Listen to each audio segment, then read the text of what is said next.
Hello, YouTube community. This here's Don Pickett coming to you from Don's Garage. Yes, the fat man from Alabama is back with another episode of Shop Talk. This is where I'll share some of the products and tools I use to build what I build. First thing up is sanding blocks. Now this one's I get this particular one at a paint supply store. As you can tell, it's kind of it's pretty pliable. This is the one I use for wet sanding and polishing my clear coat when I'm rubbing one out. Next is the DuraBlock. This thing's thicker, not as pliable, which I know some of you looking at, that's an awfully big block for these little cars, and you'd be correct. So I cut it down into smaller manageable blocks for working on this smaller stuff. These here, I've been using these two blocks for quite a few years now. This one I just recently purchased. I'll soon be cutting it up, making some different lengths, widths, and such. This is the other DuraBlock. It's the same as the first one. This one, as you can tell, it's had its share of use or abuse, depending on how you will look at it. I do not use this one for sanding. This one I use more for laying plastic out on when I'm going to drill holes in it with my small bits. The bit goes into this, it's less likely to break, plus it saves the end of it and keeps the bit sharp longer. I used to prop a body up with, it's used for everything but what it was originally, the original idea behind them making them. Another thing that I had forgotten about, I had bought at Harbor Freight, is these little engraving bits.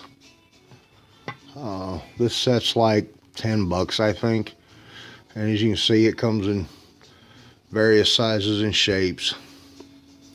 I was a little concerned when I first got them that let's see, let's use a DuraBlock for something else, because it's such a fine grain on it that it would load up quick with plastic when you're using this in a Dremel tool. I was surprised they don't. Just depending on the speed you spin them at, but they have quickly become an indispensable tool in my arsenal here. Like I said, that set was, I don't know, I'm thinking it was $10-12. It was well worth it. Case in point, the other day, an on again off again project is this 86 SS El Camino. The body was extremely thick. Let's see if I can find something better to point with. That'll work. Was extremely thick right through here, and was thicker than the hood. So if I had put this lip in before cleaning this up, the hood would actually sit below the leading edge of the fender. But I was able to get in here from underneath and clean all this up. I took the little nubs out where the firewall was to slide in. Same thing up here in the nose with a core support. It helped me blend all this together up in here, because this body here is the converted El Camino to accept the SS nose. And it's got some serious fit issues, which I've cleaned up and fixed. That's kind of the name of the game in this hobby, in my opinion. But I could have probably done this without these bits. This just made it a lot easier, cleaner. I didn't get as frustrated with it. So we'll set that off to the side.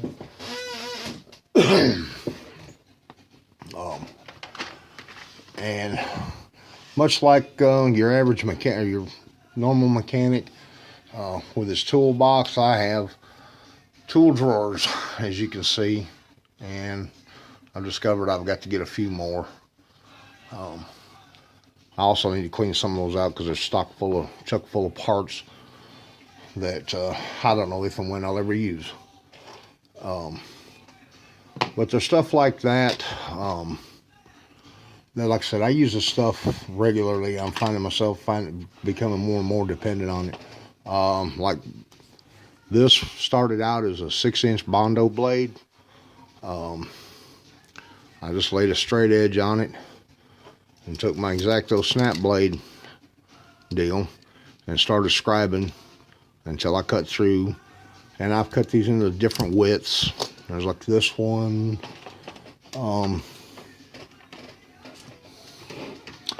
I've got one extremely small one that always finds its way to the bottom of the drawer, which makes it a little more difficult to get out. But you can see I've got it that width. I've cut them down to this width. This one doesn't get used that much, but when I do need it, it's there, and it's quite handy. Different things like that. Also, I had one of my earlier videos this month. I talked about I had tried a new primer, wasn't happy with it. That's the primer I tried, and it dried grainy, kind of a washy look. It just didn't cover like I'm used to primer covering. I've since then found my favorite primer, which is this is what I use the most of. This is just what I prefer. It's a filler primer. It sands pretty good. It will load the paper. Load the paper up pretty quick. That's just something I've had to get used to. But I go out, like I said, this is just my choice. Also, when we're talking about body work, this is the filler I use. It's All Glaze Pro Glazing Putty. This canister at the paint splash store I go to is around 30 bucks. I know that's a lot of money at one time, but I get about 2 years out of this. And I do a lot of body work. It's a 2-part. This is the hardener, which this tube's about empty, but I've got a bigger tube. You mix it. You know, I use, well, like this. It's a little part of a little Debbie's box. I cut them up, and I'll mix my mud on there. That's just, it's just another way of, well, saving $1 here and there, or trying to spend the money a little wiser. But as you can see here on this hood, this is that all glaze that I use. It spreads real nice and smooth. It sands to a baby powder dust. This is not Bondo. Despite what some people will say, this and Bondo, they each have their purpose. I don't feel on plastic scale models that you need to use the Bondo. That stuff dries harder. It's a little more difficult to sand. And in some cases, depending on the brand, it can get a little hot, which will cause distortion in the plastic. This stuff here does not heat up like Bondo does. Also, while we're on the subject of materials and such, let's see, the clear coat I use. Alright, this is the clear that I had went to using about 2 years ago. It's a 1 gallon kit that I purchased. Now, I know some of you are going, ooh, a gallon? That's a lot. You're right, it is. But again, I paint a lot of bodies for the slot car community, so I had to find, again, the biggest bang for my buck. I get this 1 gallon kit. This is a 2-part urethane quick clear. It flashes in roughly an hour or so. It's ready to wet sand and buff in about 12. But this 1 gallon kit, and this is the only way they sell it, or at least the store I shop at. This 1 gallon kit runs me about 65 bucks. Again, I know that's a large sum at one time on clear coat, but this $65 worth of clear will do about 200 plus bodies in various parts. That's counting waste. You know, if whenever I mix the clear to do it, because I generally try to clear 3 to 4 bodies at a time. I always mix a little more than I need, so I have waste. But it's better to have this much waste, or have this much waste and come up that much short. It mixes, well, that's not the English is on this side. No, I'll take it back. English is on this side. Yeah, it mixes 4-part clear to 1-part activator. The activator comes in 3 temperatures: slow, medium, and hot.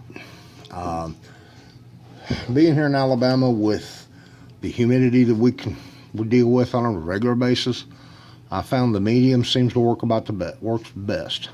Now, I could go to the hot; it would flash quicker. Sometimes quicker ain't always good, especially in high humid areas. The faster it flashes, the more apt it's going to trap the moisture in the air in the clear. Also, I clean up all my airbrush stuff with this general purpose thinner. This is lacquer thinner.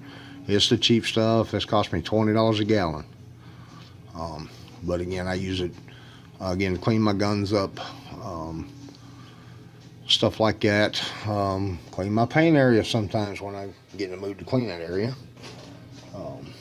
And all this brings on another useful piece of equipment when you're painting. Now, the paint I use is a waterborne system. I use craft paints, I use Auto Air, I use Createx, all mainly waterborne. I do occasionally use some testers, one-shot lacquers, mainly because of the availability, the color. I don't have to mix. They got some pretty cool colors I like. But the clear I use is a true urethane clear. That activator is a hardener. You have to, or should use, a good quality respirator spraying, stuff like that. Now this poor old respirator been around the block for a while. I got this respirator around 1984 when I was working in a body shop and I was starting to learn to paint, stuff like that. I purchased this one. This is a Binks. I don't remember the number. But the nice thing about it is it's serviceable, and you can completely take it apart to clean it, to replace the cartridge as well as the filters. Which that's one of the reasons why it's in here, is I got to take it apart, clean it up, and change filters. I've had to order new headgear. This headgear's got a little life left in it, but it ain't gonna be long. It's got to be replaced. So I went ahead and ordered new headgear. I go through probably 2 neck straps to every one headgear, and I get 5-6 years out of that part. So again, it's just maintenance cost. Excuse me. But well, that's all for today on Shop Talk. I look forward to talking to you guys again real soon. Take care and God bless.